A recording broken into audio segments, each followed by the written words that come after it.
어떤 사람이 많은 그리스도인들에게 물었습니다. 혹시 성경책에서 암송하고 있는 구절이 있으십니까? 라고 물었는데 그 대답한 75%가 두 개를 이야기했어요. 신약에서는 요한복음 3장 16절, 구약에서는 시편 23편이었습니다. 그러니까 예수 믿는 사람들 중에서 가장 많이 기억하고 가장 많은 사람들이 암송하는 구절 중에 하나가 우리가 읽었던 23편입니다. 그리고 또 사람들에게 물었습니다. 혹시 가장 은혜로운 말씀은 어디입니까? 성경에서 가장 은혜롭다고 생각되는 성경 구절은 어디입니까? 라고 물었더니 약 3분의 2가 되는 사람들이 시편 23편을 지목했다고 합니다. 그리고 또 한 가지를 더 물었어요. 시편 중에서 가장 아름다운 노래는 어디입니까? 라고 물었더니 대부분 사람들이, 몇 사람 빼놓고는 다 시편 23편, 우리가 오늘 읽었던 이 다윗의 시를 선택했다고 하더라고요.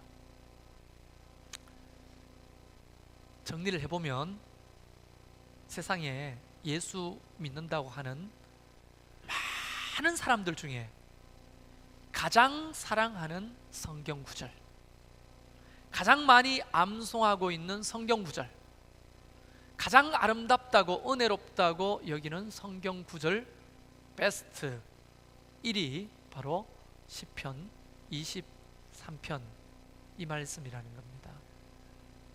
아마 우리에게 물어도 별반 다르지 않는 성경 구절을 이야기할 거예요. 그런데 여러분, 놀라운 반전이 있다는 거 아십니까? 이 시편 23편이 언제 기록됐을까? 여러분 한번 머릿속에 상상을 해보십시오. 저는 이런 곳을 늘 가보고 싶어 합니다. 저 멀리는 높은 산 꼭대기에 흰 눈이 덮여 있습니다. 누가 보더라도 장관이에요. 그리고 제가 서 있는 앞에는 아주 넓은 호수가 있습니다. 오늘따라 바람 한 점이 없네요. 잔잔한 호수에 그 웅장한 산이 비칩니다. 해가 질 무렵 서산에는 벌겋게 물이 들어옵니다. 그 호수에는 정말 아름다운 품위를 잣대는 백조떼가 아주 유유히 수영을 하고 있습니다. 나는 지금 아름드리 큰 나무 밑에 벤치에 앉아 있습니다. 손에는 따뜻한 아메리카노 한 잔 들고 말이죠. 여러분 이런 데 가고 싶죠? 이런 데서 며칠 쉬었으면 좋겠죠? 얼마나 평화롭습니까? 이때 저는 그 평화롭고 너무나 멋진 풍광 앞에서 여호와는 나의 목자시니 내게 부족함이 없으리로다. 그가 나를 푸른 풀밭에 누이시며 쉴만한 물가로 인도하시는도다. 이렇게 기록한 게 아니라고요. 이게 반전이 뭐냐 하면 다윗이라는 이 시편을 하나님 앞에 기도하고 노래했던 이 사람이 이 시를 쓸 당시의 삶의 자리는요, 우리가 상상할 수 없는 그 끔찍함 속에서 이 노래가 나오는 거 아닙니까? 그냥 제가 금방 너무나 아름다운 낭만적인 그런 풍광을 이야기했지만 그런 곳에서 나온 노래가 아니에요. 여러분 다윗의 삶을 우리가 알지만 조금 정리해보면 어릴 적부터 어머니를 알지 못하는 외로움 속에 살았습니다. 아버지로부터는 천대받고 위로 형이 7명이나 있었는데 너무나 힘없고 연약한 다윗은 종놈들처럼 굳은 일을 아버지가 다 시켰어요. 사무엘이 왕 될 사람이 너희 집에 있다 하고 이새에게 말했는데 다윗은 속 빼고 7명의 아들만 사무엘 앞에 불러왔으니 그 아버지 이새의 마음에는 다윗이 아들이 아니라는 거예요. 그래서 다윗은 어릴 적부터 모진 삶을 살았습니다. 우리가 아는 동화책의 콩쥐같이 아니면 신데렐라같이 너무나 힘들고 서러운 인생을 어릴 적부터 살았는데 그저 힘드는 게 아니에요. 그냥 가서 물 떠올 정도, 뭐 청소하는 정도가 아니었어요. 어린 나이였지만 아버지의 양떼를 지키기 위해서 늘 들판에 나가서 노숙해야 됐습니다. 여러분, 이스라엘은요 밤에 이슬이 비처럼 내립니다. 여러분, 보통 이런 옷 입고 나가서 광야를 한 바퀴만, 1시간만 돌고 오면 옷이 짜면 물이 나올 정도로 그렇게 이슬이 많이 내립니다. 그런 곳에서 가죽을 뒤집어 쓰고 양들 사이에서 밤을 지새입니다. 너무 추워가지고 집으로 돌아오면 아버지가 호통을 치면서 양은 어쩌고 왔냐고. 아버지의 마음에는 자기 아들 다윗보다 양 한 마리가 더 소중했던 거예요. 어릴 적부터 그런 인생, 서러운 인생을 살아왔습니다. 어떨 때는요 사자가 아버지의 양을 잡아먹으려고 덤빌 때는 그 어린 다윗이 목숨을 걸고 싸웠어요. 이리떼와 싸우고 곰과 싸우고. 모르긴 몰라도 다윗은 몸에 상처가 아주 많은 사람이었을 거예요. 그러다가 하나님의 은혜로 형들 전쟁터에 나갔는데 그곳에 나가가지고 형이 살아있는지 없는지 심부름을 하는데 위험천만한 것 아닙니까? 화살이 날아다니고 키보다 더 큰 칼이 휙휙 지나가는 그 전쟁터에 형들 살아있느냐고 그 막내 다윗을 신부를 보낼 정도니 종론보다 더 못한 거예요. 그런데 그곳에서 우연찮게 하나님의 은혜로 골리앗을 쳐 죽이게 됩니다. 그것 때문에 다윗은 사울의 미움을 받고 도망자 신세가 됩니다. 이제 아버지 집에 천대받지만 아버지 집에 있을 수도 없었어요. 도망자가 되었습니다. 그냥 사울이 그냥 잡아서 죽이려고 하는 게 아니에요. 미쳤어요. 미쳤어. 눈에 광기가 가득했습니다. 다윗 한 명 잡는데 3,000명을 동원했어요. 이 잡듯이 샅샅이 뒤지라고. 그 쪼여오는 압박. 근데 다윗은 사울을 죽일 수 있었지만 하나님이 기름 부은 왕을, 악한 왕이라도 내가 해할 수 없다는 믿음을 가지고 있었기에 그래서 도망만 다닙니다. 제대로 먹지 못하지요. 잠을 잤겠어요? 발 뻗고 시커먼 동굴 속에서 잠을 자는데 자는 듯 마는 듯 하는데 늘 귀는 밖에 발자국 소리, 사람이 오나 안 오나, 사울이 날 잡으러 오나 오나, 그런 강박에 시달릴 정도였어요. 그런 삶을 사는 거예요. 근데 어느 날 졸지에 빼도 박도 못하는 궁지에 몰립니다. 이제 죽었구나. 여러분, 그거를 다윗은 이렇게 말합니다. 사망의 음침한 골짜기. 그리고 또 말하기를 원수의 목전이라고 말합니다. 꼼짝없이 죽을 수밖에 없는 그 두려움과 이제 소망이 없는 그 좌절과 그런 극심한 공포 속에서 그는 초롱초롱 빛나는 하늘의 별을 보면서 노래하는 거예요. 어쩌면 그는 울음소리 없이 속울음을 울면서 눈물이 뺨을 타고 흘러내려왔을 겁니다. 그런데도 씩 닦고 한 번씩 웃으면서 하늘을 보면서 여호와는 나의 목자시니. 여러분, 그런 삶의 자리에서 이 노래를 하나님 앞에 올려드리는 거라고요. 정말 편해가지고 살만하기 때문에 감사하는 내용이 아니라고요. 이 땅에 많은 그리스도인들이 이 노래가 가장 아름다운 노래고 은혜로운 노래라고 말하지만 이 노래를 정작 하나님 앞에 불렀던 다윗은 우리가 상상할 수도 없고 경험하지 못한 그 음침한 골짜기와 원수의 목전 앞에서 이제 목숨이 바로 분초에 달려있는 그 절망의 순간에 이 노래를, 믿음의 고백을 하고 있다는 사실을 여러분 놓치지 말고 이 성경을 읽어야 하는 거예요. 저는 이것을 보면서 믿음은 바로 이런 것이구나. 믿음은 바로 이런 것이구나.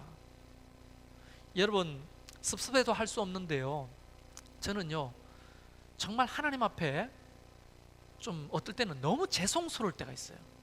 뭐냐면 성도들을 보는데 이게 믿음 생활 하는 것도 아니고 안 하는 것도 아니고, 그런 사람 앞에 왜 그런 식으로 믿음 생활 합니까?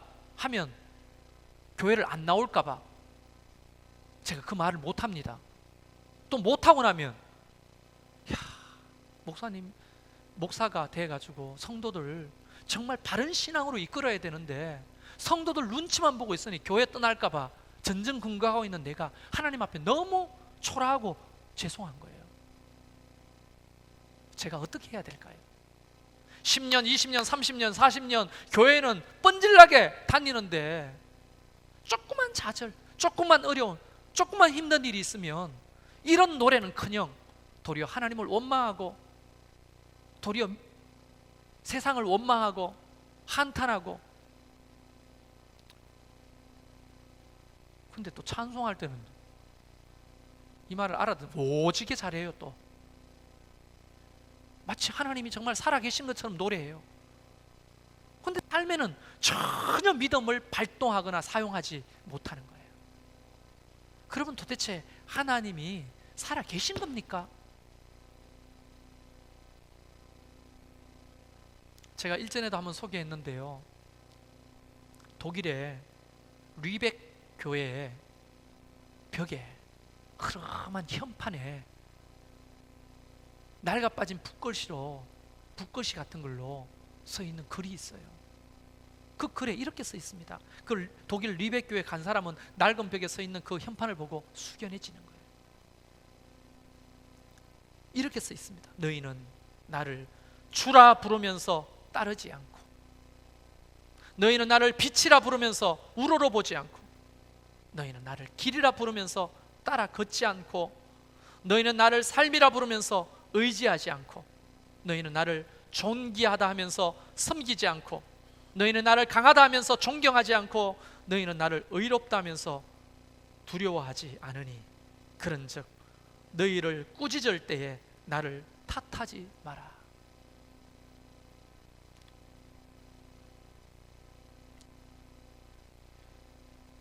다윗은 인생의 암흑기, 혼자서는 도저히 헤어나올 수 없는, 해답이 없는,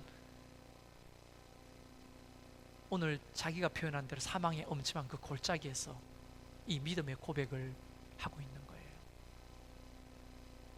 믿음을 사용하고 있는 겁니다. 이럴 때 정말 이럴 때 믿음을 사용하는 거예요. 아니, 감사할 때 감사하는 거 누가 못합니까? 평안할 때 평안하다 말하는 거 누가 못하냐고요.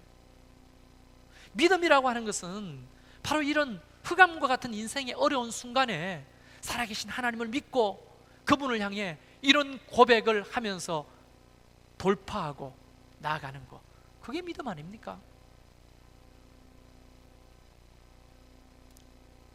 여러분, 목사의 직무 중에 하나는 성도들을 믿음 가운데로 이끄는 겁니다. 그를 건강한 정서를 가지고 행복한 삶을 살도록 이끄는 사람이기도 하지만, 한편으로는 믿음을 삶 속에서 발동시키도록 도전하고 그를 가르치고 세우는 일이 목사의 직무 아닙니까? 근데 어떨 때는 솔직히 말하면, 야, 내가 목사해도 되나 이거? 아니, 내가 부족하기 때문에 그런 생각도 들지만 어떨 때는 막 자책이 드는 거예요. 뭐냐면 오랫동안 내가 가르치고 오랫동안 설교하고 이끌었는데도 아니, 어떤 순간에 믿음이 전혀 발동되지 않는 거예요. 아무리 말해도 귀를 닫고 있는 것 같고, 믿음을 사용하지 않고 하나님 앞에 그저 계산만 하고 있고, 몸살이고, 못하겠다고 좌절하고 실망하고 두려움에 떨고, 그 사람에게 도대체 하나님은 어디에 계시는 겁니까? 왜 10년, 20년, 20년 예수를 믿었는데도 이런 믿음이 안 생기는 걸까요? 그러면 분명히 말하는 것은 신앙이 고장난 게 분명합니다. 여러분, 살아있는 것은 성장하게 돼 있습니다. 살아있는 것은 언제나 꽃을 피우고 열매를 맺게 돼 있는 거예요. 살아있지 않기 때문에, 고장났기 때문에, 병들기 때문에 제 기능을 못하는 거 아닙니까? 의사는 그것을 진단해주고 고쳐주지만 목사도 마찬가지 아니겠습니까? 그게 문제다. 우리가 하나님의 말씀은 이렇다면 그런 믿음을 가지고 살아야 되지 않느냐라고 했을 때 귀담아 듣고 순종해야 되지 않겠습니까? 나는 의사가 누구든지 간에 그분이 어느 학교 나왔는지, 그분이 어떤 병원의 의사인지 따지지 않고 그분이 먹으라는 거 먹어요. 하라는 거 합니다. 하루에 3끼 밥 먹고 약 먹으라면 그대로 순종합니다. 목사는 개뿔도 아닌 거죠. 아무리 말해도 이게 신앙이라고 성경의 말씀을 갖다 대면서 하나님의 권위로 설명을 해도 귀담아 안 듣는 거예요. 순종하지 않는 겁니다. 성장이 없는 거예요. 믿음이 발동되지 않는 겁니다. 위기의 순간에. 그래서 저는 어떨 때는 솔직히 화가 납니다. 제 자신에게도 화가 나고 성도들에게도 화가 납니다. 아, 내가 잘못 가르치는 건가? 내가 옳은 목사가 아닌가? 이런 생각이 드는 거예요. 저는 그래서 오늘 이 시편 23편의 말씀을 가만히 읽다가 갑자기 어떤 말씀이 내 가슴으로 튀어 들어왔습니다. 이 말씀이 뭐냐? 여러분, 한 절 한 절이 주옥 같은 말씀인데 오늘따라 이 말씀이 내 가슴에 와닿았어요. 그러면서 갑자기 불끈불끈 용기가 나고 힘이 생겼습니다. 그리고 이런 마음이 들어, 그래, 두고 봐라. 어떤 말씀 때문이냐면 3절에 자기 이름을 위하여 라고 하는 말씀이에요. 자기 이름을 위하여. 여러분, 보통 자기 이름을 걸고 장사하시는 분들이 있죠. 지금 내가 어떤 선전하는 게 아니고 제가 아는 게 그거밖에 없으니까 이야기하는데 그 미용실도 자기 이름을 걸고 하는 게 있잖아요. 이철 헤어, 박철 헤어, 철이 많네요. 어쨌든 자기 이름을 걸고 하잖아요. 그리고 또 이름을 걸고 김용준 다이어트 도시락 이런 것도 간판이 있더라고요. 그리고 여러분, 김밥집 자기 이름 걸고 하는 김밥집 유명한 데 있잖아요. 모릅니까? 저 처음 들었는데 고봉빈 김밥. 일부 예배 때는 많이 들어봤다던데. 고봉빈 김밥, 자기 이름을 걸고 김밥집을 하는 사람도 있는 거예요. 여러분, 자기 이름을 걸고 뭔가를 한다고 하는 것은 어떤 정신입니까? 자기 명예, 자기 체면, 자기 권세, 또 자기의 모든 것을 걸고 김밥을 제대로 말아보겠다는 거 아닙니까? 다른 사람의 머리를 다듬어 주겠다는 거 아닙니까? 그런 사람의 자세는 뭔가 좀 달라도 다르지 않습니까? 자기 이름을 걸어놓고 그냥 사구려 쓰고, 자기 이름을 걸어놓고 그냥 설렁설렁하고, 자기 이름을 걸어놓고 그렇게 하는 사람은 아마 없을 거예요. 물론 이제 이름을 걸고 해가지고 돈 많이 번 사람은 좀 배부른 사람들이 좀 있더라고요. 제가 철 갔더니 사람들이 많아요. 언제쯤 됩니까? 지금은 안 되겠네요. 그러면 어쩌라는 겁니까? 지금은 안 된다고요. 속으로 이런 말 하고 싶어요. 배부르구나. 응? 돈 많이 벌었구나. 몇 시간 기다려야 됩니다. 언제까지 됩니다. 언제쯤 오십시오. 기다리시겠습니까? 이런 서비스가 있어야 될 거 아니에요. 참 배가 많이 불렀구나. 그러고 다시는 그 집에 안 갑니다. 그런 초심을 잃은 사람도 있지만 대부분은 자기 이름을 걸어놓고 뭔가를 한다고 하는 것은 다른 사람과는 비교할 수 없는 어마무시한 집중력과 힘이 그 가운데 있을 거예요. 다를 겁니다. 이름을 걸지 않고 하는 사람은. 그런데 오늘 하나님이 뭐라고 합니까?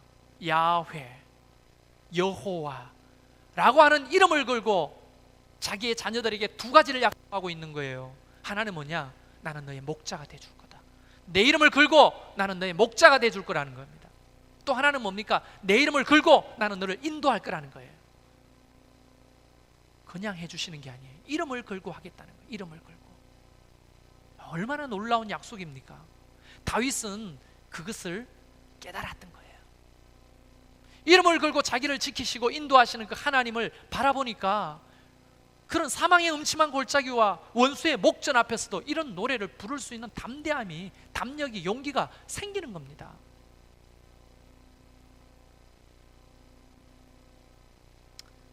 여러분, 여호와 이름이라는 말이 이 구약에 써진 이름이잖아요. 이게 구약 시대 여호와, 정확하게 말하면 야훼입니다. 야훼.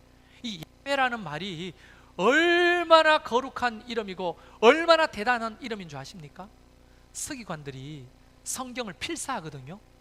이게 인쇄술이 발달하지 않았기 때문에 양피지나 또 파피루스에 붓으로다가 하나님의 말씀을 한자 한자 기록하는 거예요.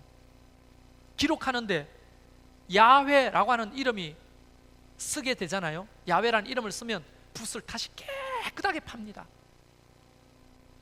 다른 먹이 안 나올 정도 깨끗하게 빨아서 다시 야훼를 쓰는데, 그냥 붓만 빠는 게 아니에요. 서기관들이 필사했던 장소에, 유적지에 가보면 항상 목욕탕이 따라 있어요. 목욕탕. 그 서기관들이 야훼 이름 앞에서 붓을 넣고 붓을 빨고 자기의 몸을 씻습니다. 그리고 야훼라는 이름을 씁니다. 그리고 한 절도 안 쓰는데 또 야훼께서 가라사대 이러잖아요. 그럼 또 붓을 빱니다. 그리고 또 옷을 벗고 탕에 들어가서 목욕 제기를 하고 야훼라는 이름을 씁니다. 그들에게 여호와라고 하는 이름은요, 어마무시한 이름이에요. 근데 그 이름을 걸고 우리의 목자가 되어 주시겠다고 약속하는 거 아닙니까? 푸른 풀밭, 쉴만한 물가로 우리를 인도하시고 우리의 영혼을 소생시키시고 의의 길로 우리를 인도하실 것이다. 그게 목자가 하는 일인데 그냥 하는 게 아니라 자기 이름을 걸고 그걸 해주겠다는 거 아닙니까? 여러분, 이게 지금 3000년 전에 다윗이 살던 시대의 약속으로 끝나는 게 아니잖아요. 뒤에 보면 두 번째 약속이 뭡니까? 나는 너의 길잡이가 되어주겠다, 인도자가 되어주겠다, 이 말씀이잖아요. 자기 이름을 걸고.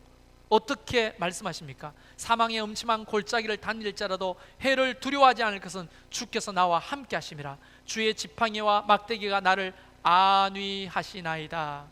여러분, 안위하시나이라는 말을 히브리 문법적으로 보면 미완료형이에요. 미완료형.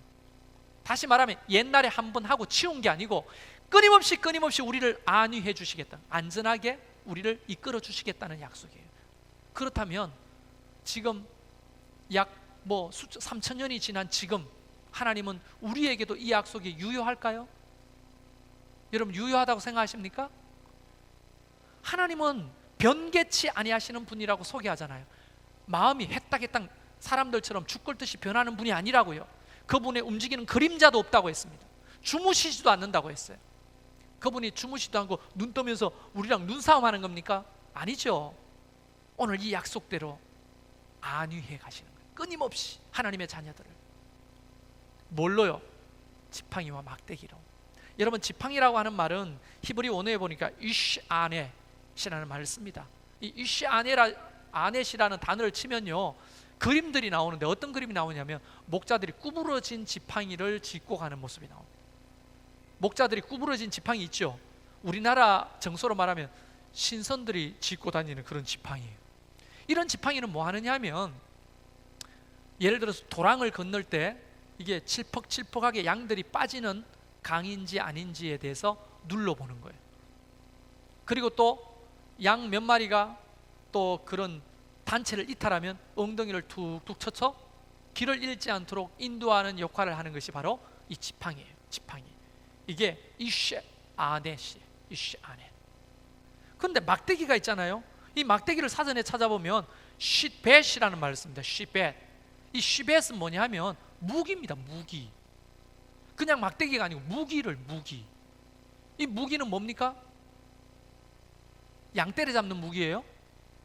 양을 잡아먹으려고 하는 일이나 곰이나 사자가 나오면 목숨을 걸고 그걸 휘둘러서 양을 지키는 무기라는 거예요.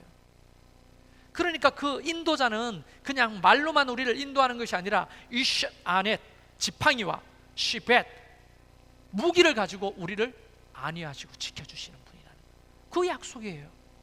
다윗은 그것을 알았죠. 그래서 다윗은 어떻게 됐습니까? 우리 스토리를 알잖아요. 그런 험난한 골짜기를 다 겪고 그가 왕이 됩니다. 근데 왕이 돼도 그 환난은 끝나지 않았어요. 자기 아들 장남이 칼을 아버지의 목에 대고 아버지를 죽이려고 합니다. 반란을 일으켰어요. 다윗은 군대를 동원해서 자기 아들의 목을 단칼에 칠 수 있었지만 아들을 사랑함으로 죽일 수가 없었습니다. 그래서 힘이 있는데도 불구하고 아들을 위해서 도망자가 됩니다. 여러분, 남한테 도망 다니는 거 하고 아들한테 쫓겨 도망 다니는 거 슬픔의 깊이가 다를 겁니다.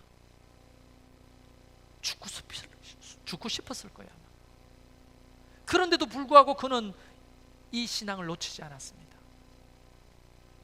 주의 지팡이와 막대기로 나를 안위하시나이다. 주께서 내 원수의 목전에 내게 상을 차려주시고, 한 상, 잔치상을 한 상 탁 차려주시고, 기름을 내 머리 위에 부으시고 내 잔이 넘치나이다. 이런 고백을 할 수 있는 것은요, 이름을 걸고 우리를 지키시는 하나님을 향한 믿음이 없이는 결코 고백할 수 없는 고백이죠. 우리가 살다 보면 말할 수 없는 수많은 환난을 경험하게 됩니다. 내 뜻대로 안 되고 마치 넘을 수 없는 장벽과 같은 문제를 만나기도 하죠. 그것이 병으로 찾아오기도 하고, 그것이 물질로 찾아오기도 하고, 그것이 어떤 관계로 찾아오기도 하고, 그것이 어떤 직장일이나 사업의 일로 찾아오기도 하고, 가족의 다툼이나 분쟁으로 찾아오기도 합니다. 그것이 어떤 모양의 힘듦이 있는지 간에 우리는 이 약속을 마음에 새기고 있어야 돼요. 하나님은 자기 이름을 걸고, 다시 말하면 자기 명예를 걸고 자기의 자녀를 목자처럼 인도하시고 지키신다는 거예요. 할렐루야. 그럼 하물며 하나님이 피로 값주고 사신 하나님의 몸된 교회는요, 하나님이 어떻게 하실까요? 자기 이름을 걸고 우리를 이끌지 않겠습니까? 자기 이름을 걸고 우리를 지키지 아니하시겠습니까? 그 믿음을 가지는 거예요. 그 믿음을. 여러분, 저는 오늘 주보에다가 우리가 넘어야 될 7고개에 대해서 1차 서면 보고를 해드렸습니다. 많은 돈이 필요하더라고요. 그런데 여러분 잘 생각해 보십시오. 제가 언제 이렇게 하자고 동의 제창을 강조했습니까? 우리가 공동오해를 통해서 여러분이 동의합니다, 제창합니다, 그렇게 하셔서 이 일을 진행하는 거잖아요. 어떤 개인의 한 사람의 선택이 아니고 우리 모두가 동의해서 이 일을 결정했습니다. 맞습니까? 만약 여러분이 동의하지 않습니다, 제청 안 합니다 했으면 이거는 아예 진행도 안 될 일이죠. 공동의회가 그것을 허락하지 않는데 목사가 혼자서 무슨 뻘짓을 합니까? 못하는 거죠. 우리가 함께 이것을 결정했다면 이 고개를 함께 넘어가야 하는 거예요. 그런데 어마어마한 돈이 들고 두렵습니다. 그래서 제가 요즘 수요 예배 때도 새벽 예배 때도 말하는 대사가 있잖아요. 베테랑 황정민이가 했던 그 대사가 하나님의 음성으로 들렸어요. 영화를 딱 보는데 황정민이가 자기 동료 형사의 손을 끊으면서 하는 그 말이 갑자기 하나님의 음성으로 들리는 거예요. 야, 우리가 돈이 없지 가오가 없네 이 새끼야. 돈이 없지 가오가 없냐고. 이걸 받고 어떻게 들리냐면 우리가 돈이 없지 믿음이 없는 것이 아니잖아요. 우린 가난합니다. 알고 있습니다. 저도 가난하고 여러분도 가난해요. 그러나 하나님이 공동체를 통해서 이 일을 결정하겠다면 우리가 마치 넘을 수 없는 7고개처럼 보이지만 하나님은 넘게 하실 겁니다. 그래서 이런 자신감이 생겼어요. 이 말씀, 야, 이거 하나님의 이름을 위해서 이 일을 이끌어 가실 거다. 하나님의 명예를 걸고 우리가 뭐 어마어마한 돈을 들여가지고 너무 호화스러운 건축을 하자는 것도 아니고 그냥 우리 몸에 딱 맞는 아이들과 함께 행복하게 예배할 수 있는 자리를 만들자고 하는 거 아닙니까? 여러분, 이제 두 번째 고개를 넘고 있어요. 여러분 기억해 보세요. 첫 번째 고개도 넘을 수 있을까 염려했잖아요. 이제 두 번째 고개 절반을 넘었습니다. 우리는 세 번째 고개까지 우리가 힘써 넘으면 네 번째, 다섯 번째, 여섯 번째, 7고개는 또 하나님이 넘게 하실 거라고 저는 믿어요. 왜냐하면 이 일도 하나님은 자기 이름을 걸고 하시는 일이라고 봅니다. 만약 이것이 인간적인 어떤 허망된 꿈을 위해서 달려가다면 하나님은 우리 공동체에게 동일하게 말씀하실 거예요. 스탑 시킬 겁니다. 못하게 하실 거예요. 무슨 일을 통해서도. 그러면 그때는 포기하게 하신다면 그 앞에 하나님, 내가 두 손 들고 포기하겠습니다, 용기를 가지고 하나님 앞에 결정하는 것도 믿음인 거죠. 그러나 그 전까지는 하나님을 바라보고 나가는 겁니다. 여러분의 개인의 삶은 어떤가요? 교회 일도 교회 일이지만 여기서 안 되는 것은 자기 일에도 안 되는 거 아닙니까? 자기 일에도 믿음이 안 드러나는 것은 교회 일에도 안 드러나는 게 뻔하지 않습니까? 아니, 자기 개인의 일에는 믿음이 드러나는데 교회 일에는 믿음이 안 드러났다, 그럴 리는 없는 거예요. 교회 일에는 믿음이 드러나는데 자기 개인의 일에는 믿음이 안 드러난다, 그럴 일도 없는 거예요. 여기서 안 되면 거기도 안 되고 거기서 안 되면 여기도 안 되는 거예요. 여러분의 삶에 만난 두려움, 절망, 아픔, 마치 우리가 넘지 못할 너무 큰 산, 건너지 못할 너무 큰 바다처럼 보일 때 우리가 이 노래를 하는 거예요. 여호와는 나의 목자시니 내게 부족함이 없으리로다.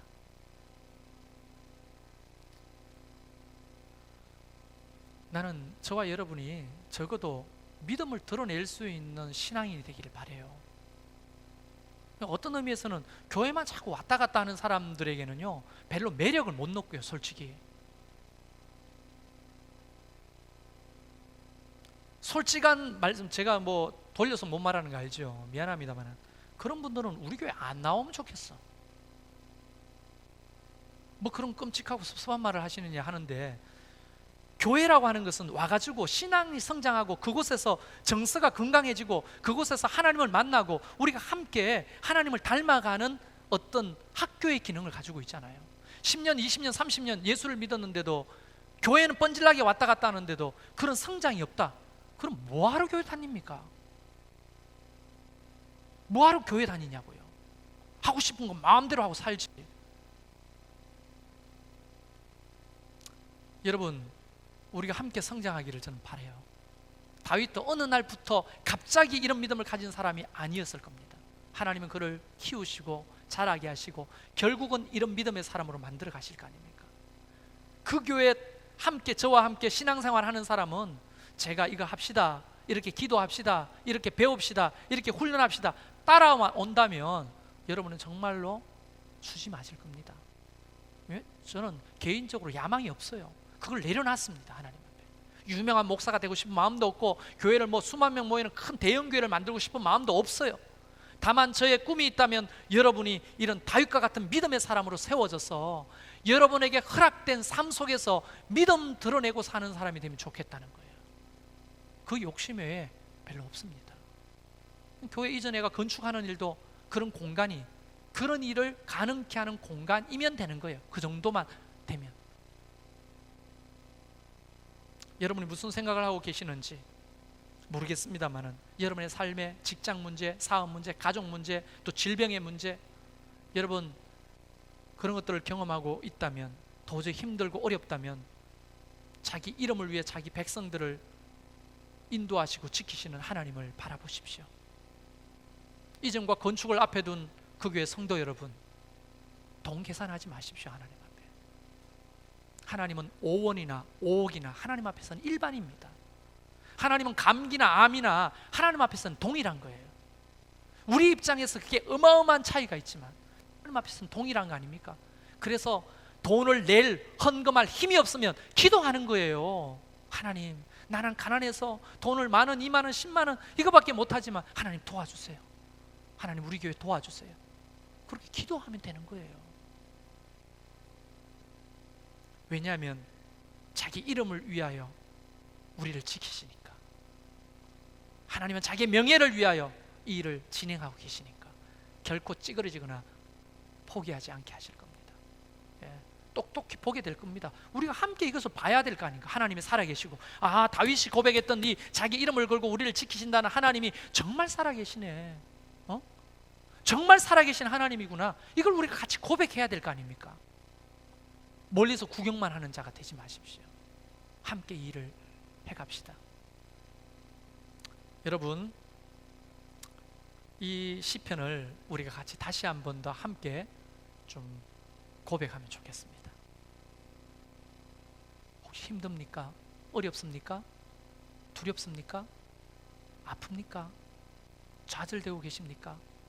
누구한테도 말하지 못할 그런 비밀스러운 그 고난이 있습니까? 이 고백을 우리 하나님 앞에 마음을 담아서 해봅시다. 그러면 하나님이 하나님의 이름을 걸고 우리를 인도하시고 지켜주실 겁니다. 우리 다 같이 믿음으로 이것을 같이 고백합니다. 여호와는 나의 목자시니 내게 부족함이 없으리로다. 그가 나를 푸른 풀밭에 누이시며 쉴만한 물가로 인도하시는도다. 내 영혼을 소생시키시고 자기 이름을 위하여 의의 길로 인도하시는도다. 내가 사망의 음침한 골짜기로 다닐지라도 해를 두려워하지 않을 것은 주께서 나와 함께 하심이라. 주의 지팡이와 막대기가 나를 안위하시나이다. 주께서 내 원수의 목전에서 내게 상을 차려 주시고 기름을 내 머리에 부으셨으니 내 잔이 넘치나이다. 내 평생의 선하심과 인자하심이 반드시 나를 따르리니 내가 여호와의 집에 영원히 살리로다. 아멘. 여러분, 눈을 감고 이 시간 자기 이름을 걸고 자기의 자녀들과 피로 값주고 사신 자기 교회를 지키시고 인도하시는 하나님을 바라보십시오.